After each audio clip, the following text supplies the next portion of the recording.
సంధ్య గారు చెప్పండి. ఎక్కడి నుంచి వచ్చారమ్మా మీరు? నేను నిర్మల్ నుండి వచ్చాను సార్. మొత్తానికి మీ లైఫ్ లో మళ్ళీ ఒక 35 సంవత్సరాలు వెనక్కి వెళ్ళిపోయారు. Thank you sir, thank you. Metal కూడా చూసావమ్మా, చాలా చాలా బాగుంది. కష్టపడ్డాను. సో సార్ వాళ్ళు కూడా కష్టం కాదు, చాలా ఇష్టంగా చేశాడు సార్. నేను కూడా ఇష్టంగానే వచ్చాను సార్ దగ్గర. అసలు మీరు కాన్ఫిడెంట్గా వచ్చాను నేను. మీ సర్జరీ మీరు చూసుకున్నప్పుడు ఎట్లా ఉంది, మీ ఫీలింగ్ ఏంటి? అంటే మామూలుగా అనిపించింది, అంత భయం అన్నట్టు ఏం లేదు. ఆహా. చాలా అంటే నేను ఎంజాయ్ చేస్తున్నా సార్. ఎక్కడైనా పెయిన్ అనిపించిందా అమ్మా? నథింగ్ సార్, ఎక్కడ కూడా లేదు, ఓ, సూపర్. ఎక్కడ లేదు. ఉమ్, అది ఎవరికో జరిగినట్టు అనిపించింది అసలు. Okay, okay.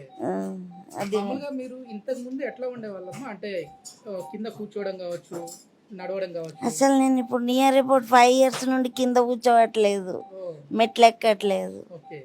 So Indian toilet కూడా వాడట్లేదు.